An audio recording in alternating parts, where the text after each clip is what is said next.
अगर आप strong reply बनाना चाहते हैं तो उसमें आपको किन चीजों का ख्याल रखना है। नंबर वन, अगर आपने प्रिलिमिनरी ऑब्जेक्शन में फर्स्ट ग्राउंड ये लिया कि this application is non maintainable in the I of law, तो ये कहना सफिशिएंट नहीं है as per my stand, my opinion, कि आप उसको जस्टिफाई भी करें कि क्यों ये नॉन मेंटेनेबल है।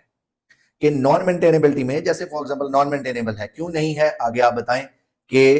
प्रिंसिपल ऑफ लैशेस जो है वो अट्रैक्ट हो गया है, जो लिमिटेशन पीरियड है उसके अकॉर्डिंगली टाइम बार्ड है होपलेसली, या for example notice were duly served, तो आप इसको जस्टिफाई करें कि क्यों मेंटेनेबल नहीं है। अनक्लीन हैंड्स के साथ वो आया है या विद मेलाफिडे इंटेंशन के साथ आया है, तो आप प्रूव करेंगे, साथ मेंशन करेंगे रीजंस कि क्यों ये इसकी मेलाफिडे है बनती है या ये अनक्लीन हैंड्स क्यों हैं इसके, तो आप उसको जस्टिफाई करेंगे। कैसे जस्टिफाई करेंगे, आप इसे बता सकते हैं कि ये सेम घर में डिफेंडेंट्स जो है, 5 डिफेंडेंट सेम घर में रहते हैं, 3 जो हैं वो अपीयर होते हैं कोर्ट में, 2 भाई नहीं अपीयर होते, और रेजिडेंस उनकी सेम है, एड्रेस सेम है,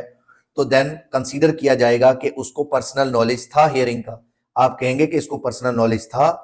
विद मेलाफिड इंटेंशन ही चूज टू कि भाई वो अपीयर ना हो कोर्ट में, तो आप ये शो करेंगे। उसके अलावा अगर वो कहता है कि मुझे नॉलेज नहीं था, I was unaware of that कि जी कोई प्रोसीडिंग चल रही है, तो देन आपने अगर नोटिस कराए थे तो नोटिस की रसीट्स, अखबार इश्तिहार कराया था तो न्यूज़पेपर, अगर आपने चस्पांदगी कराई थी तो वो चस्पांदगी की फोटोग्राफ, अगर आपने थ्रू व्हाट्सएप उसको सब्सटीट्यूटेड सर्विस के थ्रू जो है वो व्हाट्सएप किया था और व्हाट्सएप पे ब्लू टिक हो गए, उन्हें रिसीव किया और उसके ऊपर आपकी कम्युनिकेशन हुई, तो देन आप वो उसका स्क्रीनशॉट को एज ए डॉक्यूमेंट्री एविडेंस जो है वो सबमिट कराएंगे और साथ मेंशन करेंगे प्रिलिमिनरी ऑब्जेक्शंस में। मेरे नजदीक जो प्रिलिमिनरी ऑब्जेक्शंस हैं वो बेसिकली उसकी हेडिंग ऐसी होनी चाहिए, प्रिलिमिनरी लीगल ऑब्जेक्शंस, कि जो भी आपके ऑब्जेक्शंस हैं वो आप उसके अंदर मेंशन करेंगे। उसके अलावा अगर कोई डॉक्यूमेंट्री प्रूफ्स हैं वो आप उसके अंदर जो है वो सबमिट कराएंगे। फिर उसके अलावा अगर टाइम लिमिटेशन बार्ड है तो आप उसमें मेंशन करेंगे कि आर्टिकल 164 ऑफ लिमिटेशन एक्ट 1908 के अंडर जो है वो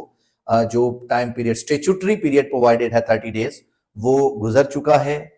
उससे, कि भाई इसको उससे पहले नॉलेज था,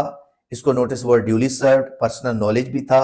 और ये जानबूझ के जो है वो इन्होंने इसके अंदर अपीयर नहीं हुआ, इसलिए जो है वो ये नॉन मेंटेनेबल है और इसकी मेलाफाइडे शो होती है। तो जो डॉक्यूमेंट्री प्रूफ्स हैं वो आप साथ अनेक्स करें, उसमें आपकी जो भी डॉक्यूमेंट जिससे ये शो हो, 2 ही चीजें आपने प्रूव करनी है, किसको पता था, नॉलेज था, और सफिशिएंट काज इसके पास नहीं है, और उसके बारे में आपने जो भी ग्राउंड्स आपके पास अवेलेबल हैं वो आप उसमें मेंशन करेंगे। इसके अलावा आपके पास एक स्ट्रॉन्ग ग्राउंड ये है कि आपकी जो एक्स पार्टी डिग्री है वो नॉर्मली ये कहते